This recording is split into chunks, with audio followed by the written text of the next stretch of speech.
The Legend of Zelda is one of my favorite Nintendo franchises, and I'm just so glad that, unlike Pikmin, Nintendo continually supports the franchise, most of the time.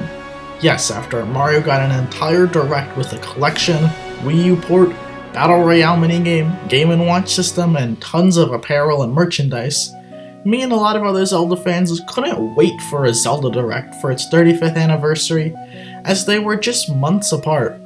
E3 2021 rolls around and we see a Game & Watch system for Zelda, just like Mario get announced. Alright, let's see what else they could announce. Wii U ports of Wind Waker and Twilight Princess HD, more amiibo, remakes of old 2D games, posters and apparel? While we don't have any campaigns or other Nintendo Switch games planned, we've been working on this Game & Watch system as a special item to help mark the occasion. Yes, after months of hype and speculation, we got a Game & Watch system.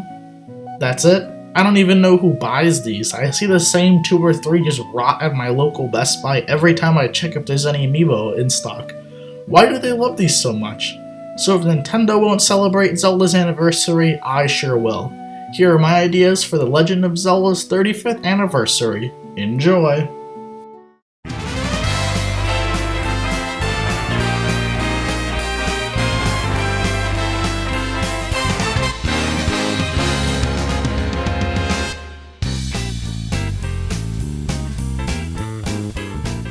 My first idea is a pretty simple one, but no less important. Legacy Zelda content on the Switch in the form of 2 double-pack releases, being Ocarina of Time and Majora's Mask 3D as one package, and Wind Waker and Twilight Princess HD as another package. More work will obviously be done to Ocarina of Time and Majora's Mask due to the fact that they were on the 3DS, so the menus need to be reorganized and the graphics could use a better resolution.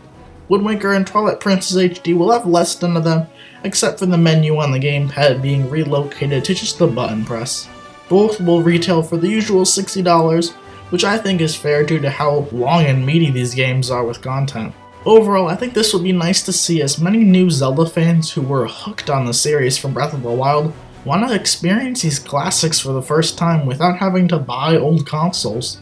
If Nintendo isn't going to do anything else with Nintendo Switch Online's legacy content section, at least give us a way to play these old games. Next, we'll see brand new Zelda amiibo from each of the 3D Zelda games. Nintendo did make Zelda amiibo for the series' 30th anniversary, so it would be really cool for them to do it again for the 35th anniversary. 6 amiibo will be revealed. Hestu and the Koroks from Breath of the Wild, Demise from Skyward Sword, Zant from Twilight Princess, Tetra and the King of Red Lions from the Wind Waker, Skull Kid from Majora's Mask, and Saria from Ocarina of Time. I tried to focus on characters other than Link and Zelda, as we've already seen those characters numerous times, and I think longtime Zelda fans will enjoy the diversity.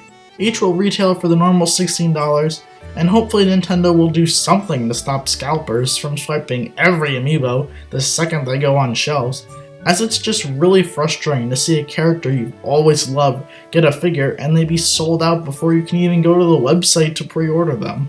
Another idea it came up with is more remakes of old 2D games similar to the Link's Awakening remake in 2019.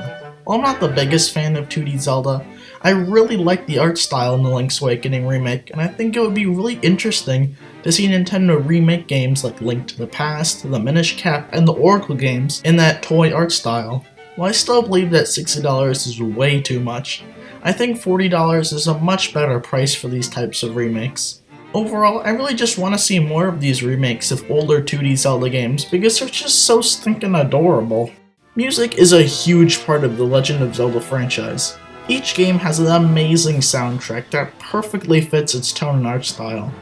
During the 25th anniversary of Zelda, Nintendo produced 45 minutes of orchestral remixes of Zelda music, and my gosh, it was beautiful. I mean, just listen to this.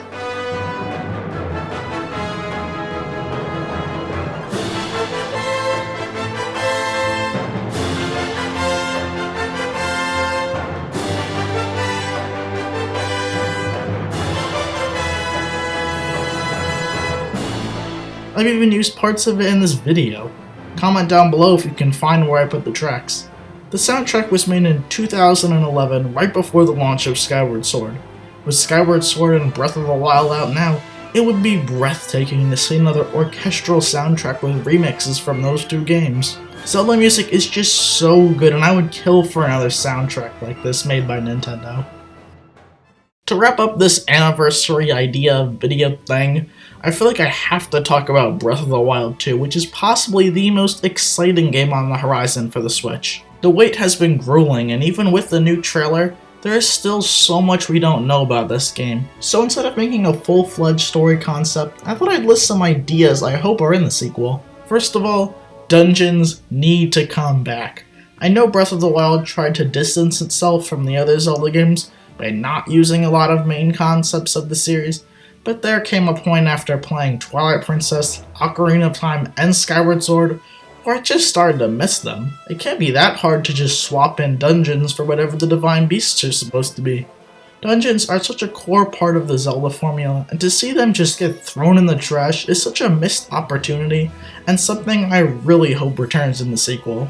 Next, I'm really hoping that the upgrade system from Skyward Sword returns. Breath of the Wild's durability feature would work so well with this. By collecting resources across the world, you could upgrade your weapons to make them more durable. Seeing that Skyward Sword was right before Breath of the Wild, it's mind-boggling that they would omit this feature from Breath of the Wild.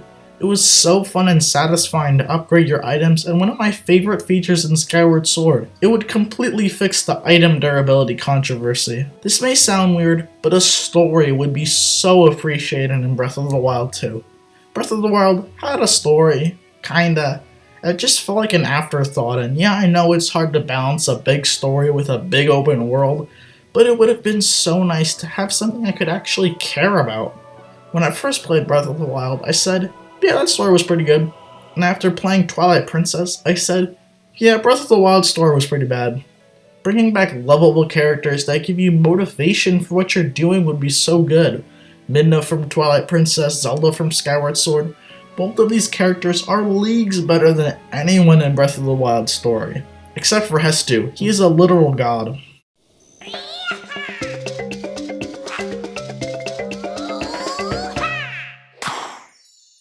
My final hope for the game is for them not to rush it. If the game gets delayed, yeah, it'll sting a little bit, but that means that the end product will be ultimately much better.